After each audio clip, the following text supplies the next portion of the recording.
I'll just do some tests and get going.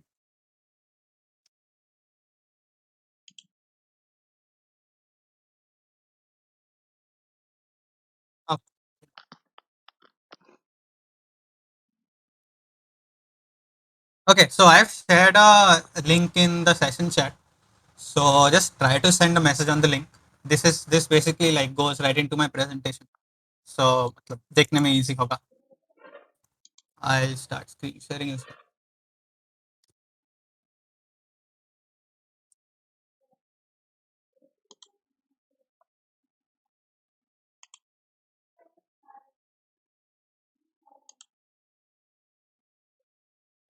Yeah, all right, all right. So I can see a few people have sent hi.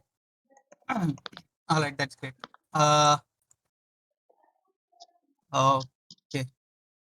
Yeah, so basically while it's accepting questions, ये रहेगा ask a question at slides. So I'll remove it soon. I guess a lot of people are here already.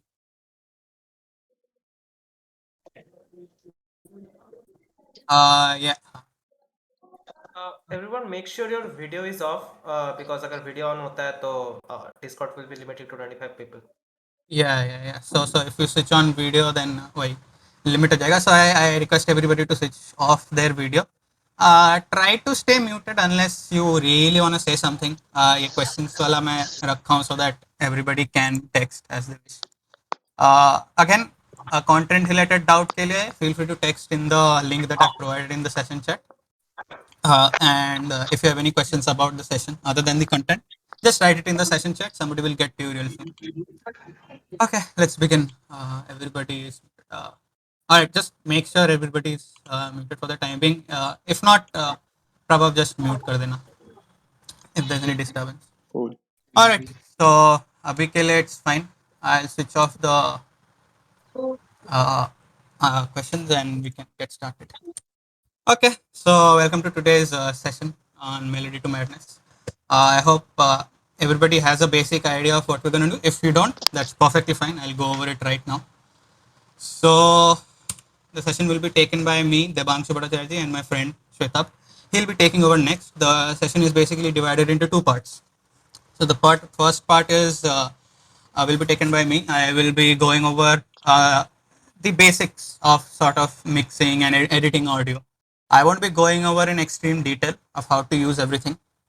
My point will be to just expose you to a set of tools that is available at your disposal so that you can help yourself basically.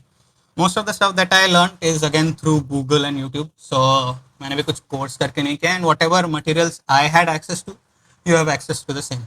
So I'll suggest some stuff and I'll be going over this again. And Shwetab, on the other hand, will be going over the practical part. So the practical part is basically he'll be opening up his DAW. He uses FL Studio, and he'll be showing you some of the things that I explained in practice. Okay, before I get started, I guess the screen is visible like properly, no issues. Prabhav? Yeah, it's fine. Okay, fine. So let's get started. First of all, sort of disclaimer: I am not a professional by any means. I haven't even taken any courses, so to say, but I have been doing this for a little while, and I've been googling a lot. So through this googling, I've come to know a lot of things. It's basically collected over a large period of time. So I will try to basically help you with that, so that you don't have to Google as much or be lost as much as I was back in the day. Point of this session is to make the entire process a little bit known, a little bit easier to you, so that whenever you need something, you already know that, and you can Google straight away and get the details of it. As I said, I'm not going to be explaining everything in detail because that will just take a few days perhaps. The point of this session is to show that something exists and to make your audio sound better. As in, I'll just tell you this exists. And when you go forward to your next project or anything, you know, okay, perhaps the application of this can help me a lot in a certain way. Before we start, I would like to point to this. So number of people who do not have any prior experience in sound design is 74%. So this is basically my target audience. I'll be trying to help you guys. Maybe I hope you guys get to pick up something if you already know. And yes, again, this may be too basic for you, but again, I hope there is something you can pick up. How many of you have prior experience in music? So a majority of the people have prior experience in music, and if you are uncertain about it. So you are the person that this is for.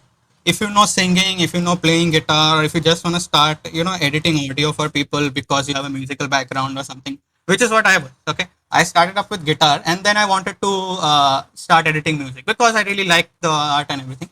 So I started googling stuff and picking stuff up basically. So that is what I want to help you with, and especially you guys, because I went through the same thing.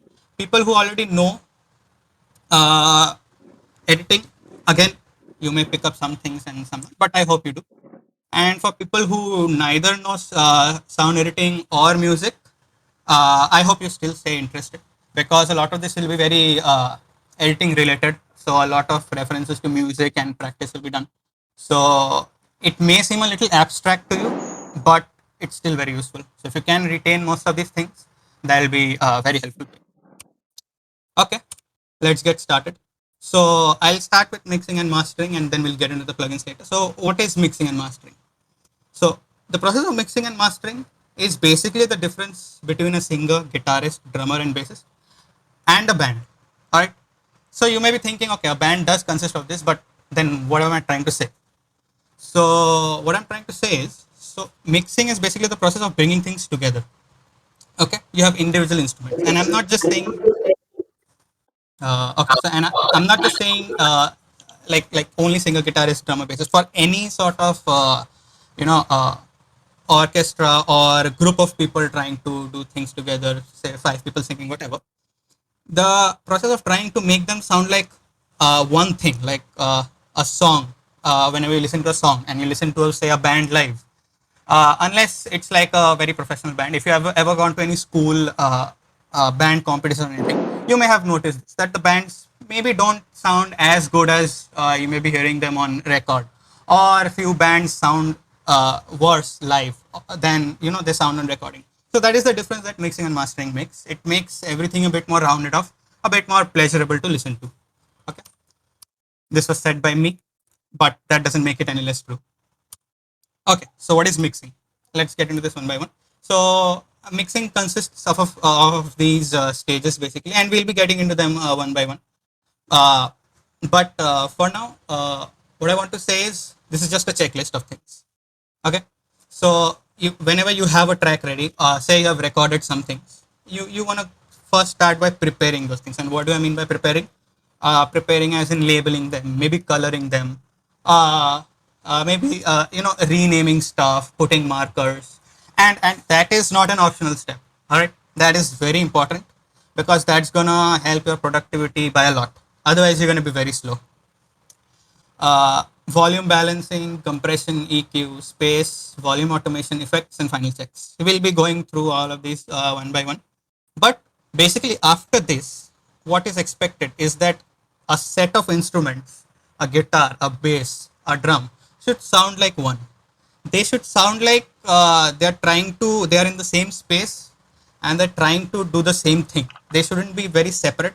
And this may be very vague because it is a little vague if you haven't tried it before. But after mixing, everything just sounds very together. Okay, they sound like one entity trying to reach out to you. So at a very high level, I can't describe it any more than making things sit together well. All right. What is mastering? So I'll be completely honest. I haven't mastered as in mastered very like precisely. My entire point of mastering for those who may know or may not know is basically it's the final stage. Okay, so after mixing, before sending your songs off to Spotify or YouTube, whatever, publishing them basically, you perform a step of mastering, which basically does what the paragraph says here. It enhances the overall sound, creates consistency, and prepares it for distribution. So from my point of view, I've never really gotten that much into it because this is just as vast as mixing. So because this mastering is a bit more into the technical side, I guess you could say. So you need to know a lot of things and have a lot of hardware, I guess, to do it properly. Again, I haven't done it like properly, but what I've done is like compress, increase the volume to make it sound a bit louder because after mixing everything is a little quieter. Okay, that's mastering. Again, I'm not very amazing at mastering. and I haven't practiced that it as much as other things. But for now, I would like to just call it as making things sit together well. Okay. Another very important thing that I would like to mention is garbage in, garbage out. I guess most of y'all can understand what I mean by garbage in, garbage out. If you have a bad recording, if you have bad instruments, untuned instruments, maybe a singer who has not practiced, uh, you know, instruments played poorly, the mic wasn't very good, or the recording was very poor, you're not going to get a good sound. Okay. You can't edit, you know, you can just magically make things sound better. You can only make good things sound better, but bad things, they're going to stay bad no matter whatever you do, whatever amount of processing you do. You can never make them sound good. So that is a very important thing that you must know. If you plan to mix for people, then if they send you a bad recording, they're not going to get anything professional or studio quality. All right. And by that I mean, if they send a vocal recorded on a phone, the recording is going to be as good as the phone. You can't really help it, so you shouldn't sweat over it. If they have a mic, then you will know the difference, and the editing will be much better. That all comes with time, so you'll know. Okay, before I get to plugins, I'm switching on the questions. If anybody has any questions till now, feel free to just For send it. example, you gain next step you need to perform is that you need to gain the root access. The more Okay. Okay. I guess that dude I is muted. muted him. If you have any questions, just text it in the chat, all right? And please keep your mics on mute. If you have, we'll have a part at the end where you can ask all your questions. Yeah, So I yeah, of hope course, that's of course. fine with everyone. Yeah. That's all right as well. But if anybody wants to say anything right now, I have switched on the questions. That's fine as well. I'll leave it up to not an issue. Okay, so we don't have any questions till now. That's great. Okay, I'll just move on. Okay, I'll get started with the plugins. And as I said, I'm not going to discuss every plugin in like extreme detail. I'm just going to tell you that something like this exists because I know a lot of my friends who are very good singers, very good guitarists, very good instrumentalists, and they don't really edit their audio either due to lack of information or they're not very handy about this stuff. So I just want to bridge that gap for you. I want to make sure you know what exists so that uh, next time you record something, you can edit it or at least know how can you possibly make your sound better. Okay, so I'm going to start with the plugins now. Plugins are basically self-contained pieces of code that can be plugged into DAWs to enhance their functionality. Now that's a definition. I don't care about that. Plugins are basically things that change the sound in a certain way, okay, or can create sound. But that's a different kind of plugin. We'll go over those as well. But for now, I'm just gonna go over plugins that helps you mixing. Okay, as in edit your sound to make it sound better. Now, what are DAWs? That's a very valid question. DAWs are basically software. So something like Premiere Pro for video editing, or you may have heard of Photoshop for editing. Those are kind of softwares for their domain. So for photos, you have Photoshop. You edit photos in Photoshop. Similarly, you edit audio in DAWs. Okay, it's called a digital audio workstation. There are many DAWs. What I'm showing on my screen is Reaper because I use Reaper. But there is FL Studio, there is Ableton, there is Cubase, Pro Tools, yes, Logic, Nuendo, Ableton. But I guess I mentioned Ableton. Anyways, so these are DAWs, and oh, never mind. So this is a DAW, and basically you edit audio there. Okay. Uh, this is the main console basically, and this is the mixing console. So basically, the exact mixing is done here, and you arrange the clips and all that in this view. Once you download, it's fairly easy. I won't be going over exactly how to download, but I'll give my suggestions. Yeah, so this is the mixing console. Basically, you can change your volumes from here. You have your plugins, mute, solo, record, and all that. Again, once you start using a DAW, because the concept is the same, but the interface will be different for every DAW. So this is for Reaper. For FL Studio, it's sort of similar, not exactly. The mixing console is similar, but this workspace view is different. For Ableton, again, it's a little different. So going into detail over that is kind of redundant because it may not be useful to you. But again, the base concept is same, so the rest of it's still okay. The first plugin that I'll go over is the Equilizer. Now, what is an EQ? Okay, so the EQ basically reduces or increases volume of certain frequencies. So what you see right here is it's sort of like a graph. You can imagine it as a graph. So this is the frequency, this axis, and this axis is the volume or loudness. Okay, by making these changes, I'm basically increasing or decreasing the volume of a frequency. Now, how does that help us? So, so sometimes whenever you record your audio, it's not gonna sound perfect. Okay, sometimes you may want your audio to sound a bit more, airy. And by airy, I mean the high frequencies are more. Basically, I want to increase the high frequencies. So at that time, you may want to do a sort of adjustment like this. Okay, that's a high shelf. You increase the high frequencies to make it sound a little different. Say your voice has a lot of low end and you don't want that low end. It may sound, it may not fit in your mix. Say if you have a singer and he's singing, then in a band, his low frequencies may not sound very well. And I don't mean low as in 500 hertz or anything. I mean like 20 hertz or 50 hertz. That stuff is not present. It's only sort of noise, or you can call it mud. So you may want to remove those frequencies. That can apply for any instrument. If you and it is not just a mixing tool. You can use it to shape your sound. So if I say I'm making a sort of, I don't know, a electronic dance music track perhaps. Okay, so in EDM, you don't want the piano to sound very full. As in, you don't want the piano to have a lot of bass. Okay, that's one use case of it. So you may want to remove all the bass. As in, you can put a cut in like this, and that removes all the bass, and it makes it sound better for what you want it to do. Okay, how does it work? I mentioned how does it work. So it basically increases or reduces volume of different frequencies according to your wish. How does it help?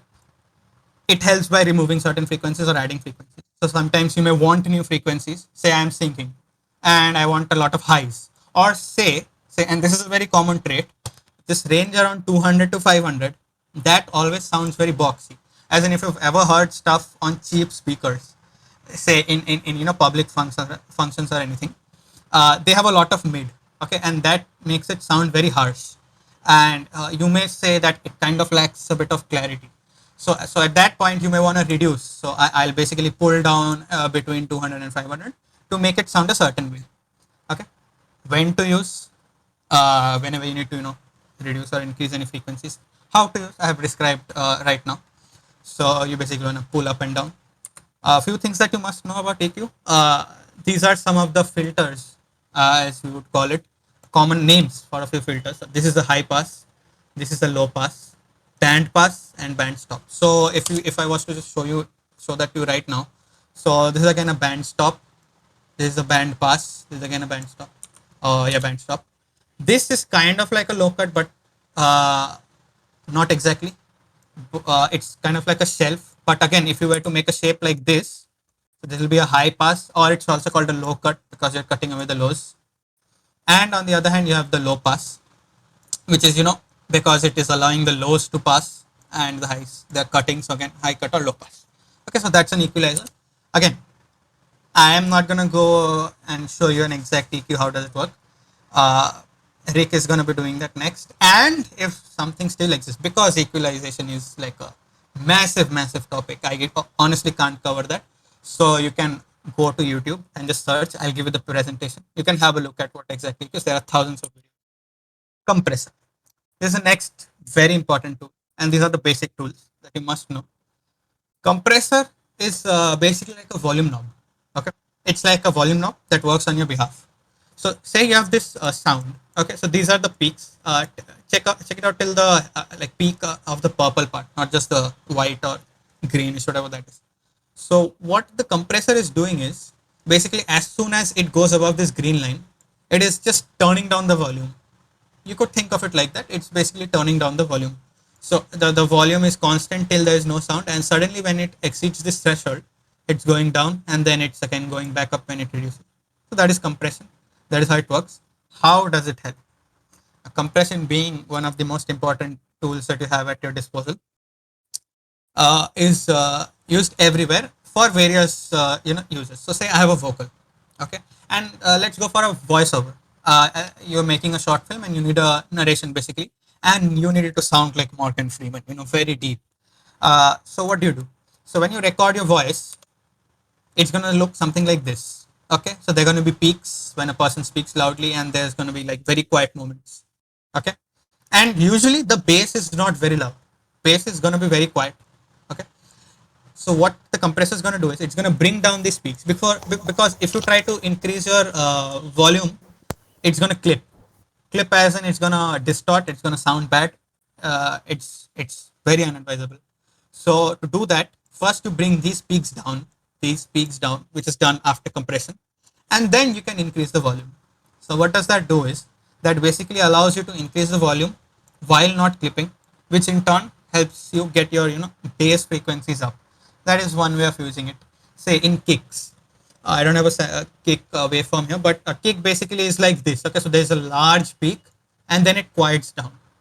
Okay, so if you were to just use a kick, you won't hear much of bass. So you'll have a large peak and then it will be like very low. The bass will be very low. So what can you do? What you can do is you can just compress so the peak is very less and then increase the volume. So how that helps us is the latter part, which is the actual bass, that's gonna basically be more audible, which can obviously help you or not help you depending on your purpose. Okay, so when to use, yeah, I discussed. So you can use it on vocals. Again, you want to use it on dynamic stuff. What do I mean by dynamic stuff? Stuff like acoustic guitar. So there's going to be a lot of changes in volume in acoustic guitar depending on how you play. Drums are very dynamic. You want to edit, you want to put compression on drums. Stuff that you do not want to put compression on perhaps are things that are already like very boxed in, not very dynamic. So something like synths as in synthesizer, waveforms and all of that, or distorted guitars. Distorted guitars, more often than not, do not need compression because they're not very dynamic. Mostly you'll see electric guitars look something like this. Like they're very consistent. They may be quiet, but they're not peaking out like this usually. So for moments like those, you do not need compression. It's a waste of CPU power. All right.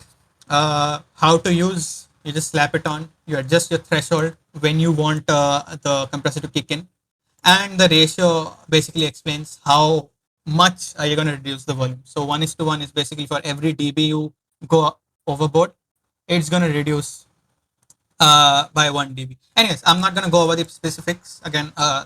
That's beyond the scope of this. You can definitely go forward and Google it. There's plenty of stuff on YouTube, and Rick may be going over it as well. Limiter. What is a limiter? It's basically like a compressor. Okay. So compressor basically allows you to reduce the volume, as I said. So you can see here as well. So there are these sudden peaks, and I don't want these sudden peaks.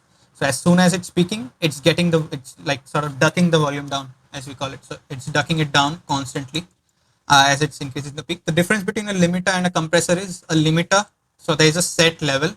It does not allow it to go above that level. It will immediately duck it down. There is no change in that. In compressor, you can allow it to go above the level a certain degree. So if I was to go back, okay, these are two different screenshots, but basically that's the point. So there are varying levels of compression, but in limiting, it's just you just stop it at a point. Okay, usually limiting is applied at the very end, or I have seen a person, a YouTuber, very famous YouTuber, put his limiting right at the start. But the point of it is so that whenever you're listening to the song, it isn't clipping. And by clipping, I mean it isn't exceeding the volume limit that your DAW or basically software can handle. What is reverb? Now, reverb is a massive topic. Okay, I'll just stick to the basics. So, reverb, everybody knows what is reverb. So, if you have a very big, okay, I've been asked to check session chat. What is the difference between a limiter and a clipper?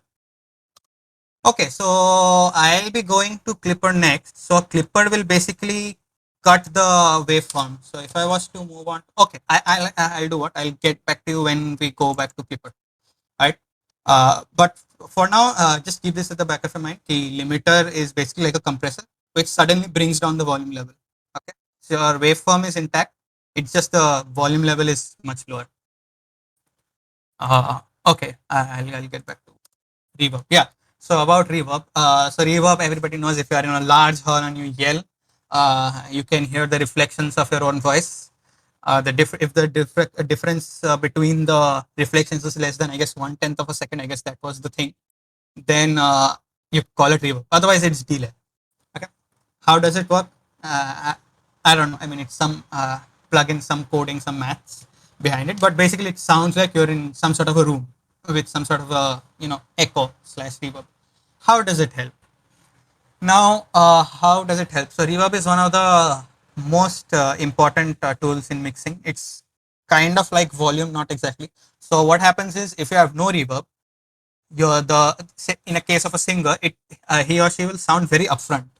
As in, if you have heard of Farhan Akhtar and his music, so I have, so whatever songs I've heard of him, it's like very intimate. As in, he's very close to the mic. He's almost whispering, and he's playing a guitar or something. So in scenarios like those, you don't want reverb. Okay, you want the vocalist to be very close to you for it to be sounding intimate. Even Pratik Kuhar to some extent and Billie Eilish, some songs of Billie Eilish have that sort of an effect where it sounds very close to you. Uh, but in other cases, you may want the sound to sound like it's from very far away. Okay. So for scenarios like those, you may want to put in some amount of reverb to make it sound however far away. One very important thing about reverb is you do not want to overdo mix. Okay. If you mix too much, it's gonna sound what we call washed away. So washed away is basically you can't hear the actual voice. It just sounds very reverb, and there's nothing else to it. That may be desirable based on how you look at it, your application. But if it's for like a vocal or something, you want it to sound like as a vocal and not something else. Again, one more tip about reverb that I've learned is for vocals and maybe for some other instruments, you want two reverbs. Okay, that's very important. That makes a very big difference. You want two reverbs on your vocals. One will be a short reverb and one will be a long reverb. The short reverb is to place the subject, singer perhaps, in a room. Okay, hold on. So I'll get to your question, Minecraft, in a while. But for now, yeah. So you want the subject to be in a room, but you don't want it to sound like you're in a large hall, or the reverb to stay for very long. So you're going to use a short reverb. Okay, and then you're going to use another long reverb so that it sounds very spacious. So in a lot of songs, you may find vocals that are very spacious and stuff. So for those applications, depending on whatever you need, uh, you will use those. Now that introduces another problem. So when you put so many reverbs together, they're going to overlap with the vocal and sound like very bad. Okay, it's going to sound very poor. So to fix that, there is a technique called sidechaining, which I'll come to later. But that is the best tip that I can give you in this session. Sidechaining, I didn't know that for a very long time, and that literally makes a very big difference. Okay, so that's reverb. You just want to play with the decay. Decay is basically how long the reverb's gonna stay. Mix is again how much of the reverb to actual vocal ratio you want. Pre-delay is after how many milliseconds you want the reverb to actually start. So there are all these settings that vary from plugin to plugin. I can't go over all of them. Again, feel free to Google all of this stuff. I'll share the link to the PPT if anybody needs it. You can use it as a shopping list if you don't have plugins or anything, need help with that. Okay, what's a delay? Again, delay is something like a reverb. Everybody knows what delay is. पहाड़ के सामने जाकर चिल्लाएगा and the voice comes back to you. So that again is delay. I guess it's like if the reflections are more than 1/10 of a second away, it's delay. Fine. So what is a delay? How does it work? I don't know how does it work, but it's like code, so it does something, but it gives you that effect of a delay. How does it help? Again, it creates some sort of a space for your instrument or vocal. It doesn't sound like it's up close, because if everything is up close, then it's gonna sound very bad. Like it's gonna sound very like you won't be able to hear things individually, and that's what I'll come to after this as well. But you want everything to have an individual space. So for that, that's why basically mixing exists. So for that you can use delay as well. Again, delay by itself will make your mixes sound very mushy, as in everything will just blend together and it'll sound like a mess. So for this, side chaining is a big help. Again, I'll get back to side chaining later, but for now, is it? Okay, now let's come to distortion. So if anybody is from a guitar background, you already know what distortion is. Okay, it's it makes your guitar sound very aggressive. You can call it aggressive, I guess. But what exactly is distortion is this. So you have a wave, and this is digital distortion. So if you cut it like straight up, like hard clipping exactly. So that is not what people use usually. Like whenever you're using say a guitar amplifier or something. So you will be having like different characteristics in the distortion depending on what company you use for whatever, as in guitar wise. But digitally speaking, you never want hard clipping. That's very bad. You always want soft clipping. And by soft clipping, I mean, I guess it's quite evident. So you have a waveform and you're applying hard clipping and soft clipping. Hard clipping is absolutely cutting off the wave signal, and soft clipping is just sort of reducing it a bit. Okay, so it's not as loud as the original signal, but it's a little lower. Okay, so I guess that comes to what is the difference between a limiter and a clipper. Okay, so now you may have the question, what's the difference between a compressor and a clipper? Okay, so a clipper doesn't exactly reduce the volume and does this for you. It has an entirely different mechanism. So just like distortion, clipping as in saturation or clipping works in the same way. So what distortion does is in doing this entire operation that you see, it basically introduces additional harmonics, and by harmonics I mean, like, I guess it's multiples of the frequency basically into your sound. So if you were to go to Desmos, if anybody knows what Desmos is, and add these sine waves together with different harmonics basically. So I guess if you do something like sine 3 t6 t90 or something like that, I've tried it, I can't show it right now, but it does work. Your signal will basically start transforming and it will look a bit different than your normal sine signal, and it'll slowly start to take form of like this hard clip signal. Again, of course, you can Google all of this. I don't intend to explain everything, but that is what it is. So I hope that answers your question, and I again hope that answer is correct, because that is from my common sense and whatever I've learned from all of these years. I could be wrong, but I really hope I'm not wrong. So a limiter or a compressor would reduce the volume, but a clipper would add these additional harmonics, which again comes into the saturator as well. So it makes us sound a bit more present, you could say, because of the addition of the higher harmonics. It sounds a little more crispy. This again is very helpful in vocals. If you put a little bit of saturation in vocals, not distortion, but again, distortion could be used as a artistic choice. Weekend uses a lot of distortion in his vocals.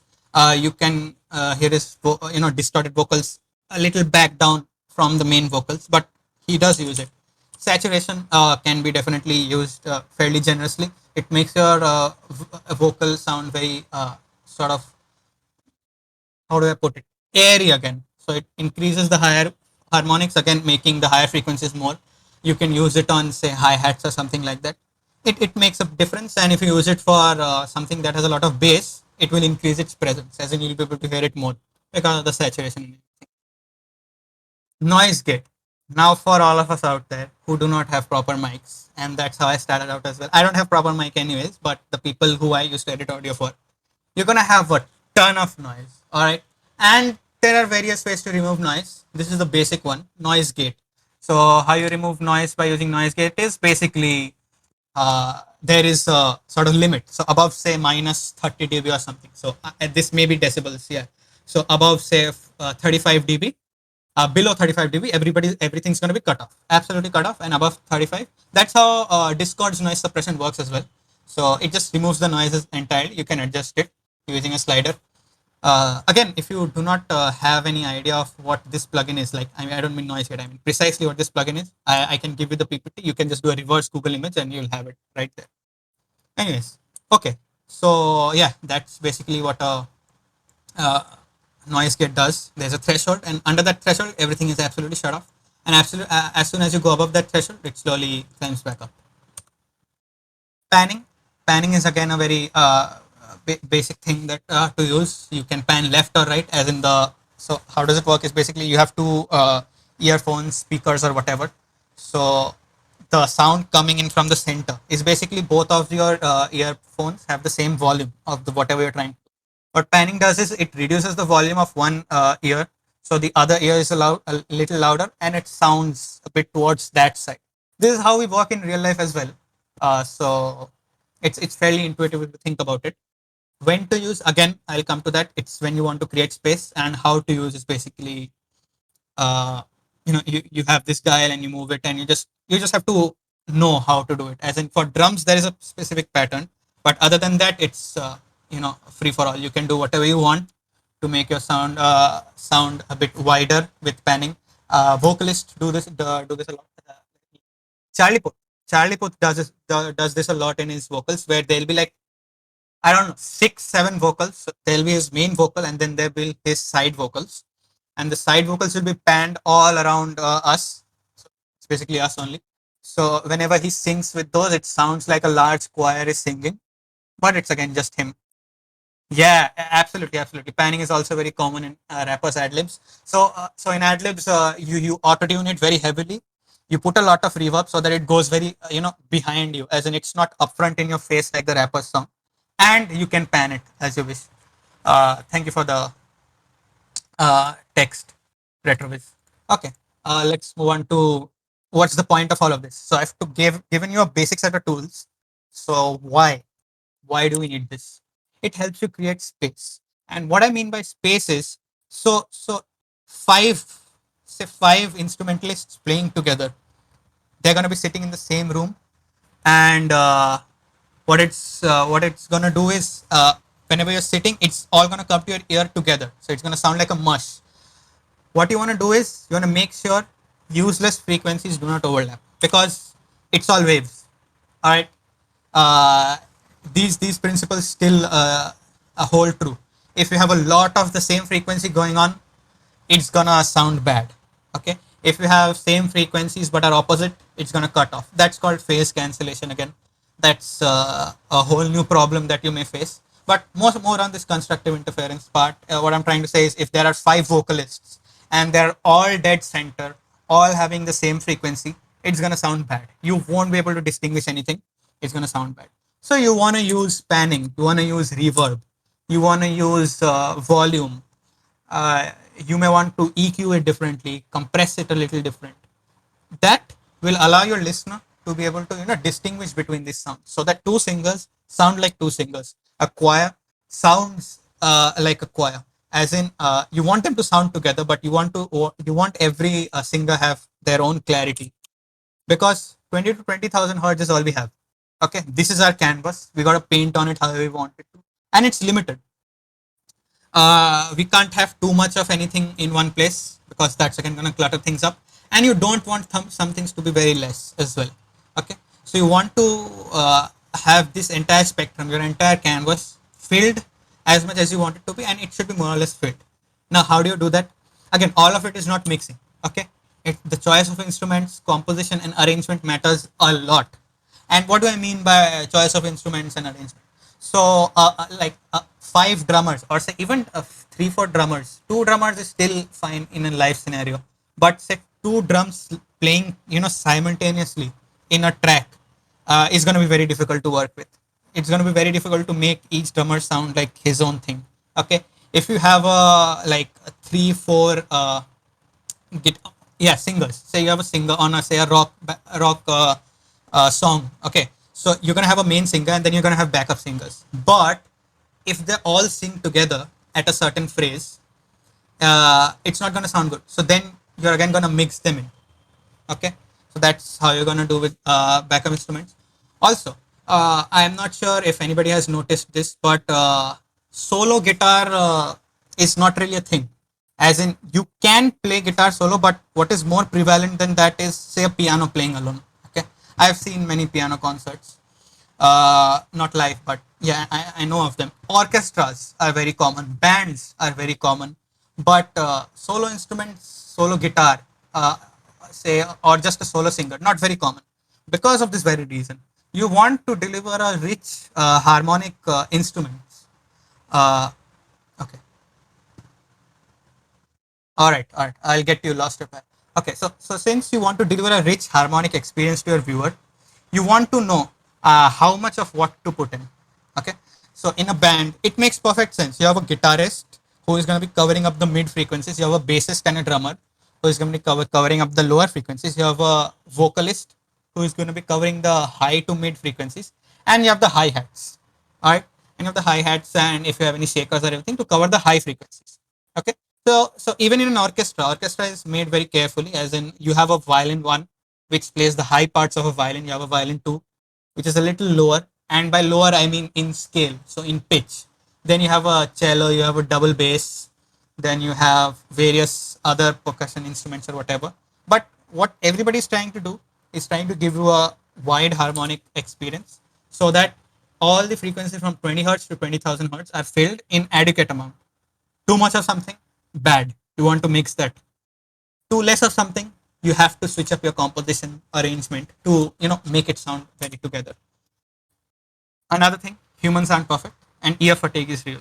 So if you sit down and mix for 10 hours, sometime in between your ear is going to get very biased, and by biased as in you may feel, okay, this is too quiet. So what I'll do is I'll increase the volume, whereas it wasn't quiet say 2 hours ago. That is ear fatigue. I couldn't find the exact thing, but so if you listen to something for too long at a very loud volume or a medium volume as well, what's going to end up happening is your perception of frequency is going to change. So something may sound absolutely amazing 2 a.m. at the 2 a.m. in the night, all right, but the next day you open it up, you grab a cup of coffee and have a listen, it's going to sound very bad. Okay, that has happened with me as well. So having a larger context of things, as in not sitting down and doing everything in one day, is a very very important step. Do not try to mix everything in a day, that's not going to work out. Reference mixes is very important as well. You want to have a song that you want your song to sound like. Okay, if you are making an EDM track, perhaps take somebody like David Guetta, or you can take Blaster Jack, so depending on whatever type of song you're trying to do. Then if you're trying to make Indian classical, okay, you want to listen to some Indian classical songs, drag them into your editor and have a listen. So what frequencies am I missing? Am I missing some lows? Am I missing some highs? What do I need to change so that my track sounds just as good as the real track? And I'm not talking about from the point of view of instruments, I'm talking about mixing. So you may want to increase the bass, reduce the highs, whatever, and there's a tool to help you with that. I'll be going with that. And biggest tip that I can give you is listen to all songs. Okay, and when I say all, I mean all. Okay, because I know plenty of people who listen to EDM, but they're not going to listen to say something like Indian classic. Okay, I know plenty of people who are going to listen to say pop, but they will not listen to K-pop. I know plenty of people who like Indian classical but won't listen to anything else. That's not going to work. You want to listen to everything: jazz, R&B, pop, whatever you can get your hands on. I'm not saying you got to listen to them every day. Just have a listen for a day or two. Just know how things sound in different genres of music, and that's going to help you a lot. That's going to increase your musical vocabulary, and you're going to know a lot more about mixing and how things sit for different genres, because that is very important.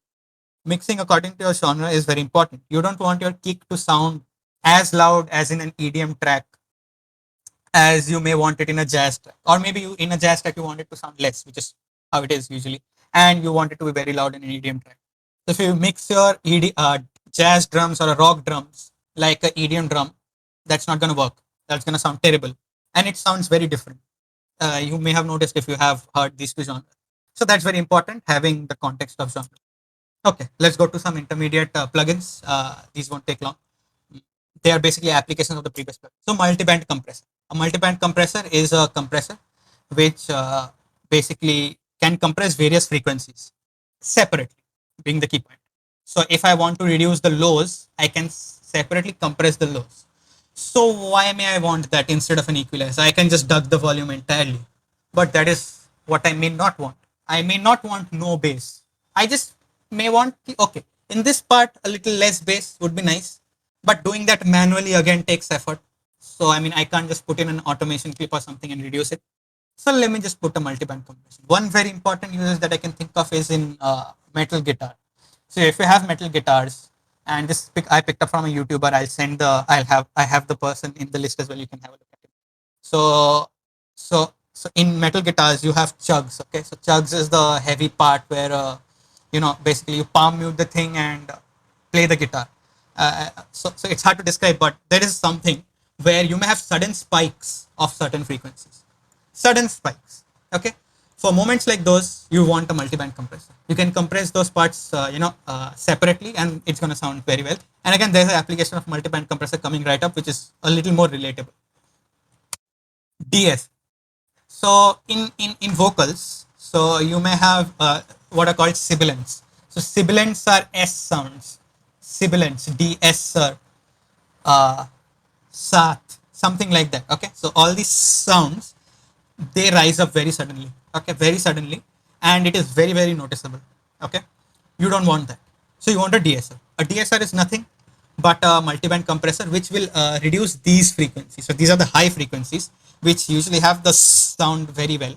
Okay, so you want to reduce those depending on whenever you increase. So instead of just removing it using an equalizer entirely, which is gonna make your vocal sound very dark and dull, you want to keep your vocals very airy and high, but you want to reduce it according to the sibilants basically. DeNoiser, so you had a noise gate before. Okay, DeNoiser again helps the same purpose, but it works very differently. So in DeNoiser you remove specific frequencies. So this I've had a lot of times. Okay, say I am editing audio for a movie, short film. All right, so the actor is speaking and there's some noise, so that noise can be removed.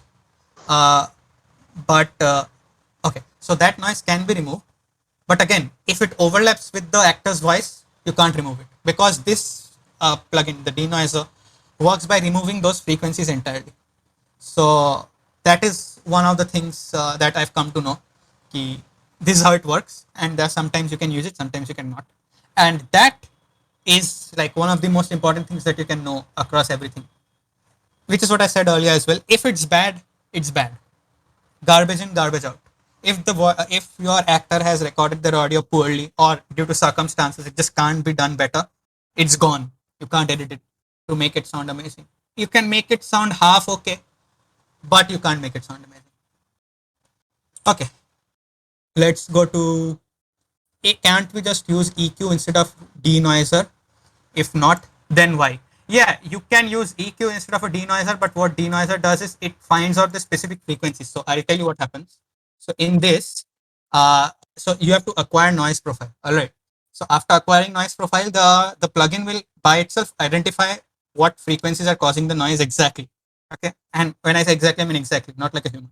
And then it's going to remove those noise from whatever other sort of sample. So you're going to have like 10 seconds of just the noise, as in the say the actor stays quiet for the entire duration, and then he starts saying his dialogue or whatever. So you can feed the first 10 seconds of noise to this software, and then the rest of the dialogue will be cleaned. Yeah, so you won't be able to have that sort of precision with an EQ. Again, if you can make it work, you can, but again, DeNoiser is going to do the entire thing for you, so why bother? All right, I hope that answers the question. What is an expander? Expander is the opposite of a compressor. A compressor will reduce the volume as it exceeds a certain limit. An expander will suddenly increase the volume as it exceeds a certain limit. That's about it. You may want to use it in, say, something like hi-hats. I haven't used expander a lot, but that's one application that I can think of. Yeah, stereo enhancer. So one of the biggest things that is going to help in mixing is the stereo width, as in panning. Panning is a way to manipulate stereo width as well. So what stereo enhancer does is, oftentimes you're not going to have stereo instruments, as in you can't have multiple takes of an instrument, say a guitar or a vocal, or you may have tablas. I have seen a producer work with tablas brilliantly. Anyways, I'll have a link to. So for moments like those, you gotta use a stereo enhancer. It makes your mono signal sound stereo. So basically, your single vocal is gonna sound like it's coming from two different directions. Okay. Uh, Again, doing this by copy pasting the vocal and panning them doesn't work. Okay, that doesn't work because they are the exact same sound. So what's gonna end up happening is it's again gonna sound like it's coming from the center, or it's gonna sound weird. How this does it? It's basically, I guess it's called Haas effect. Although I'm not entirely sure if this is what exactly is Haas effect. So what it does, it creates a delay between your left earphone and the right earphone, basically, right side of your earphone, and that creates sort of a stereo effect. Okay? Again, not true stereo, but it's there if you don't have anything. Autotune. This is like a big point of debate for some people and not that big of a point for some other. So what Autotune does is it tunes your vocals to a certain pitch, trimming out some mistakes. You may agree with it, you may not agree with it, but it other than using as a correction tool, it is also used as a effect. And by effect, I mean rappers. Rappers don't use Autotune because they need Autotune. It's an effect for them. Okay, it makes them sound cool, and that's just the thing. Okay, again, it's kind of paid. This Autotune is paid, so this is a very famous Autotune, and it's paid. So again, it's best. I mean, use alternatives or something. Depending on your DAW, you may have one. Okay, pitch corrector is not Autotune. You got to manually correct the pitch here. Okay, this is Melodyne. It apparently won an award. I don't remember exactly, but this is so good. So you can correct the vocalist's pitch here and make it sound in whatever pitch you want it to be. It's not just for correction. You can use it musically as well, as in change the pitch to something else that the vocalist didn't intend to sing it to make it sound different. Okay. Spectrum analyzer. Spectrum analyzer is your buddy. Okay, because as I told you, ear fatigue is real. Okay, sooner or later you're gonna hear something that is not true. It's gonna be a distorted version due to you sitting for too long, and mixing. So then this spectrum analyzer comes into picture where you can have a look at your spectrum and see and be like, huh, okay, so there is really a drop in above right around 19K or 18K, or the bass is way too high. So I may look at this and be like, okay, this quite clearly shouldn't be there. So let's have a look what's happening. Okay, that's the spectrum analyzer. Automation is another thing. So imagine you have a rock song, okay, and there's a guitar solo. So you may want the guitar solo, as in the guitar, to be louder at some points and quieter, okay, or you may want your synthesizer to sound like a certain thing at one point of the song and change it at another point, or you want to vary some parameters. What parameters? I'll show you that in a moment. But for now, automation basically automates things on your behalf in the song. Very, very helpful. Again, as a beginner, I didn't really use it that much, but you will soon realize its importance. Like, you need automation even in vocals. For certain parts you may need it to be louder or quieter, again depending on your song. Loudness meters, I guess, is the last thing I have. Yeah, so what loudness meters do is, so whenever you're uploading your audio on YouTube or Spotify or SoundCloud, it does some sort of a normalization. By normalization, I mean you can't have very loud songs on SoundCloud or very quiet. They, as a company, don't have any way of verifying or telling you, okay, do this in a certain way, otherwise it's not going to work. So they do it for you. They're gonna bring down or bring up your loudness to a certain level, and that may mess up your song or the balance that you have created through mixing in a certain way. Okay, so for that, it's better you do it by yourself. There are loudness meters. I'm not sure if it is free, but there should be some free loudness meters. And try to have a look at the final loudness of your song. Adjust it a bit depending on your usage, and you're gonna have the best possible results on Spotify or SoundCloud, whatever. For if you have this stage basically. And the most useful, side chaining. This is the absolute mind blowing tip that I learned like quite some time ago, but at that point it was the thing. So what is side chaining? Side chaining is an effect that you have on one sound that is triggered by the level of another sound. Okay, one sound by another sound. Keep that at the back of your mind. The classic example is when you have a compressor on a bass track and you set it so that it ducks to the level of the bass whenever a kick drum hits. Okay, so let me just go through this diagram and let me try to give you an intuition. So in electronic dance music, you may have a setup like this. Okay, So you have a synthesizer playing some chords. Okay. So it's like a constant chord and you have kicks. So if you try this later on, you will see that it's going to sound very muddy. And by muddy, I mean it's going to clash and the impact of the kick is not going to be there. So, but you want the kick to be there because it's EDM. Without the kick, there is nothing. So what you want to do is somehow you want the synth to reduce its volume exactly when the kick hits. So you can do it with automation, and by automation I mean this. Okay, that's a common thing, but you can use it like this as well. You use a compressor which ducks the volume of the synth as soon as the kick hits, and this is not just for the kick. Right? I'll get to what else it's for, but let me just explain the diagram. So you have a main input. Okay, you have an external input. So this is a side chain. It detects the level, and it immediately compresses your sound. Okay, which gives you the final output. So don't try to understand the diagram in much detail. Most visible in sick kick sound. Yeah, I mean not just him. I mean like everybody uses sidechain, and where sidechain is more prevalent than kicks and basses is vocals. In reverbs, in delays, you want sidechain. It's not an option. If you do not have sidechain, what's going to happen? I can tell you. So you're going to have a lot of reverb, and you're going to think, okay, this sounds way too reverby. I can't have it in there. So let me reduce the reverb. Okay. If you reduce the reverb, it sounds like crap. Muddy low end. Yeah. So if you don't have side chaining, it's gonna sound muddy. Yeah, absolutely. So that's the term for it.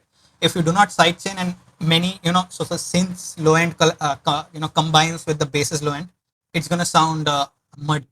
So to avoid that, and with reverbs as well, as I was explaining, in delays, reverbs with vocals, you want side chaining. You gotta have side chaining. Otherwise, it's gonna sound not good. So you are gonna like reduce the volume or something, then it's gonna sound. Anyways, so let's look into side chaining. I can't explain it in detail, but yeah, just have a look at it. Okay, I'm just gonna go through some other plugins. So other than mixing plugins, give me a second.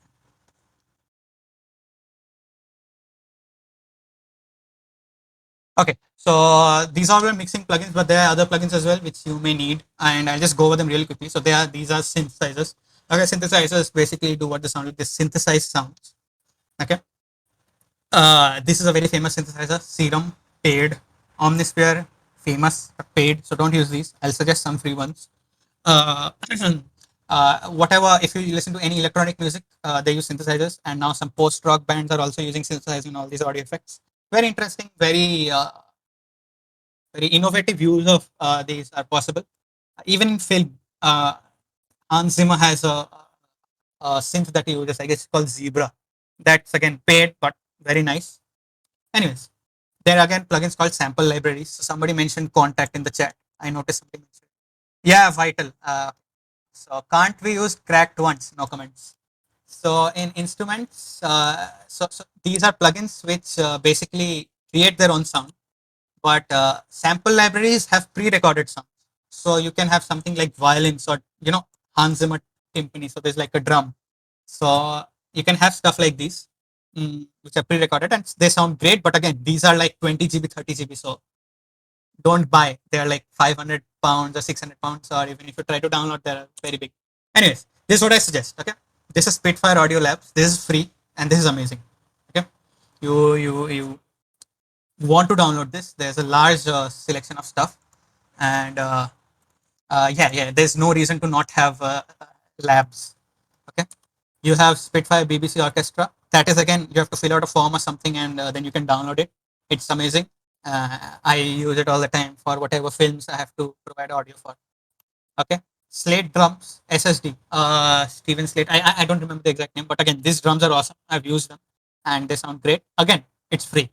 Okay, Ample guitar. I'm not sure if this particular plugin is free, but some guitar from Ample is definitely free because I use it and it was free. Pirated. Yeah, I guess this is Vital. Yeah, so Vital is again free. It's great. Yeah, light version is free. Yeah, a guitar and a bass. Yeah, it's a red colored bass. I don't remember. So this is Vital. This is again like Serum, but yeah, this is free and you can use it, and you should definitely use a wavetable synthesizer because this helps you a lot in understanding how these sounds are created. Like, anyways, this is one plugin that I suggest very highly. Tonal balance control. So what this does is it will tell you exactly where your track is right. Does it have too much highs for a particular genre, too much lows, or you can do something like this. Excuse me. So you can put in another song, say a reference track, and by reference track I mean a song that you want your song to sound like. You can put it in, and you can see. So where does it lie in this spectrum? Do I have too much bass? So this helps you visualize that. Okay. DAW suggested I would suggest Reaper because it's free. It's not free. Okay, don't quote me on that. So you download it, and its trial version is forever. So it's kind of like WinRAR. It just tells you, ki, listen, you're using it for free. I hope you know that you've been using it for a year. If you want to pay, feel free to pay. But I mean, you can use it for forever. Use Reaper. It's so basically all DAWs are same. It's just few things are different. The interface is different, and that's about it. Okay. Nice, Aditya. Okay, these are the suggestions that I have. These are some YouTubers that I've learned a lot from over the past few years, and honestly, they're great. I'll send a link to this PPT. You can have a look at. But anyways, so in the mix, Produce Like a Pro, Spectre Sound Studios, Mixed with the Masters, Andrew Huang, Splice. They are just amazing. Okay, and yeah, listen to all music. That is very important. You should listen to all music if you wanna, get good at this. If you wanna know what is there to do. If not, yeah, OTT is a free compressor. But again, I didn't go into all those free plugins because then again, it would take a lot of time. Uh, yeah. Also, one more very important thing that I learned recently is Instagram is very helpful. You should follow a lot of Instagram pages like FL Studio tips, Ableton tips, Pro Logic tips. They're very a lot of pages. It doesn't hurt to page, uh, follow pages. So yeah, please do follow them very generously. And the most important is have fun. And this is very underrated because you'll be burned out. Okay, after maybe helping like few of your friends out for mixing, you're gonna be very burned out. So it's fine at that time to take a break, but you have to have fun because it's a long and tedious process to do it. Okay, and if you do not have fun, it's gonna be so. That's it. Okay, I'm open for questions. If anybody has any questions, they can send it to the link, or I can just have a look at the chat. Uh, since Indian Instruments has played a major role in plugins are not available. Okay, so Indian Instruments, almost 100% of them are always recorded live. Okay, are always recorded live, and it's very difficult to replicate them because Indian Instruments are a little more, how do I put it? A little more dynamic, as in you can't really synthesize a sitar sound or a tabla. It's all sample libraries, which somebody has, I guess, mentioned. Yeah, pretty sure there are some contact plugins. So contact plugins are your best bet, but again, they are paid. So however you do get them, comments. So yeah, it is possible, but again, they're not going to sound nearly as good as whatever you're hoping them to sound like. Okay. We can use samples. Kashmir samples. Yeah. No comments about that. Kashmir samples are expensive and they are paid. So if you do somehow buy them, yeah, sure, go ahead and use them. They're great. How do I know they're great? Do not ask me, but they're great. Uh, that's all right. Yeah, recording live. If you have a mic, yeah, please do record live. But again, getting people who play tabla or sitar is gonna take like quite some money and effort. So it's best if you do not. Okay, I guess that's it. Does anybody else have any other questions? Feel free to just write in the link that I've shared or in the chat. Splice subscriptions. Yeah, but that again depends on how much work you have to do. Oh, holy crap! Minecraft has sent a ton of questions. Okay, sorry. Is this just an introductory session? I mean, yeah, it is an introductory session. It was never intended to be a deep dive into plugins or mixing. I just wanted to give you a feel of what is there because a lot of, as I said, a lot of my friends are singers, brilliant instrumentalists, but they do not know how to edit music. So it basically affects their reach on whatever platform they're trying to, get themselves on. So I just wanted to let them know that, yeah, this stuff exists. And even if you know some things, I hope I have said some things like what I hope is like even if you take just sightseeing away from this entire session, that'll be great. Okay, series of classes. I'm not entirely sure about that. I don't think so. We have planned any series. so I can't really let you know. But do stay on our Discord and follow our Instagram. Uh, we will definitely be posting everything there on Instagram. So if Prabhav can share the Instagram link, if everybody can follow, that'll be just amazing. I we have a lot of other workshop as well. So if you're interested in filmmaking, as in writing or any other aspect, we will definitely be having. We have them planned. So yeah, the plugins presentation are all paid tools, free alternatives. Yeah, so free alternatives you can just Google because okay, which tool do you recommend to use? I don't know what do you mean by tool. So if you mean by plugin, then yeah, just use any free plugin because a lot of the times if you download Reaper, which I'm gonna take as Reaper. Okay, there's one more LMMS. So if you know LMMS, that is also free. But again, whatever DAW you download, however you download, you're gonna have a lot of tools. Just use those tools. Most of the things that I've said here are already available in your DAW, so just use them. Right? No issues. And yeah, free alternative. Just Google free alternative. People, I mean, I could have compiled a list, but then again, I mean, it's already on the internet. If you Google free good compressor, you're gonna get a better list than I could have ever been able to give you. What YT channels do you recommend? I have given it. Music as in games. All right, so that's great. Games music uses a lot of everything, to be honest. So you gotta listen to a lot of music, and you have to understand a lot of orchestration as well, so violence and everything. So again, go to YouTube and just search whatever you want to learn. There are plenty of videos. That is how I've learned as well. Don't you record using MIDI? Yeah, I have a Korg MIDI keyboard. It's a small keyboard. You have to plug it in using MIDI, and that's something that if you want to buy, get serious as a producer, then that's great. When to not use MIDI? I mean, I can't think of any time when you not don't want to use MIDI explicitly. I mean, again, MIDI is like sample libraries and stuff you play. All right. So you're not gonna get a professional tabla sound or sitar sound or violin sound unless you plan to spend thousands of dollars downloading a very expensive library or literally hiring a musician and doing it. I want to hear a few compositions from you. Yeah, I don't really have any, but Rick has a lot, so he'll be coming in next and helping out with that. A readable list would be great and free alternatives. Yeah, I'll be giving you this presentation entirely. You can have a look at it, and then you can just use this as a shopping list basically. Basic requirements to use DAW. I don't know. I mean, the thing about DAW is running the DAW is not really a headache. The problem is running it with some audio or plugins. So if you have, say, 5 compressors, 10 equalizers, then it's gonna start lagging. So the more the better. But in 2021, try to have at least 16 gigs of RAM, i5 10th, 11th gen or something. I mean, yes, just that's like the basic requirement. I really don't know any specifics, but definitely do not go for the minimum requirements of a DAW. Can you recommend some methods for training my ears for mixing? Yeah, just listen to music, man. I've heard a lot of music, and after that, I can tell you how kick should sound for something, or maybe not. I mean, just listen to music. I'm not very great at that as well because, again, I'm a professional. But yeah, just listen to music. That's definitely going to help. Uh, can DAW bring sustain in, as I do in my piano as the audio is MIDI? Yes, definitely. Sustain is something that is controlled by the software, as in the plugin, not from the MIDI keyboard or the DAW. So if your plugin has that, then definitely.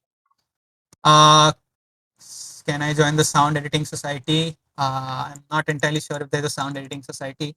KIIT Film Society is a film society, and Chorus is a music society. I hope that somehow answers. Use a MIDI keyboard. Yeah, MIDI keyboard won't help you with sustain though. You gotta have like some external pedal for that if your MIDI keyboard has support for that, or you gotta do it from indoor. Where can I share my works? Like I want your suggestions on my remix. Yeah. So you know who I am, right? Like I'm Fluff. So just whenever you have any doubts or you wanna ask anything, just ping me up right on Discord. I'll be there. I'll definitely try and reply. If I don't reply the first time, that probably means I was like I woke up like 5 minutes ago, looked at your message just to make the notification go away, and then forgot about it. So just text me a couple of times. I'll definitely have a look. Does Kit have a sound engineer? Uh, I don't know. What do you mean by Kit have a sound engineer? Yeah, I mean societies have sound engineers, but that's what. If you mean faculty, there is sound mixing in KIIT Film School. Yeah. So in film school you obviously have everything. So Okay, I guess that's it. Talked about a major. Oh, as in you mean a sound engineering degree? Yeah, you may have it in film school, although I'm not entirely sure about that. From the School of Technology, so I really won't know anything about that. But feel free to have a look at our website. We should have something over there. Okay, I guess that's all from my side. Yeah, there's our Instagram. I'll be sharing the link for the PPT right here. Share a view only link so that everybody can look. If anything is needed, feel free to ping me at my Discord, which is right here. It's Fluff. I'm an administrator, so okay, I'm not online, but just write at Fluff anywhere. Right. Fine. Thank you all for coming. That was it from my side.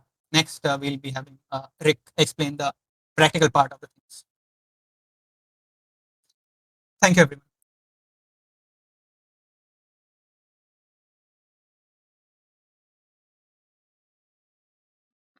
Rick, you there?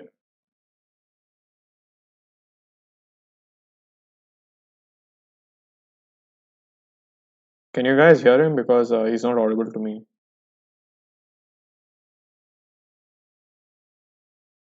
No.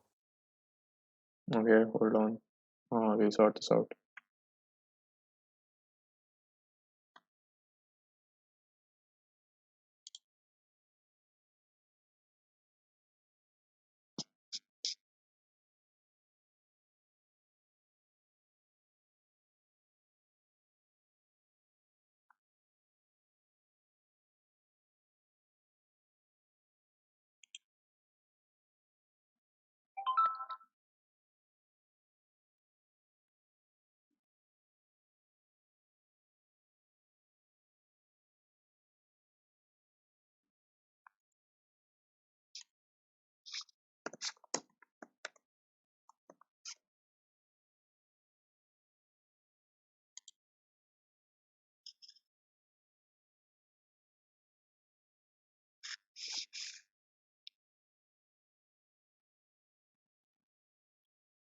Yeah, guys, hold on.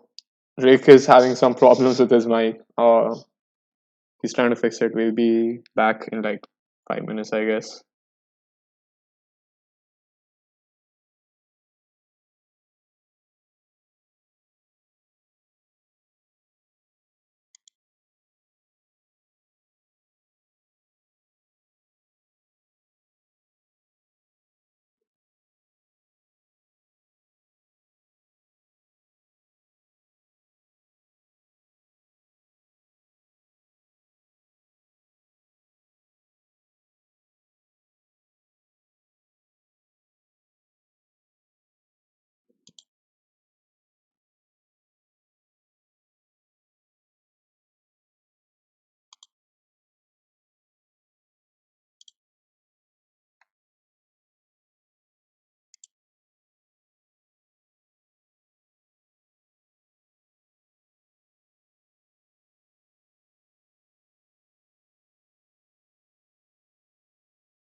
Hello? Yep, it's working now.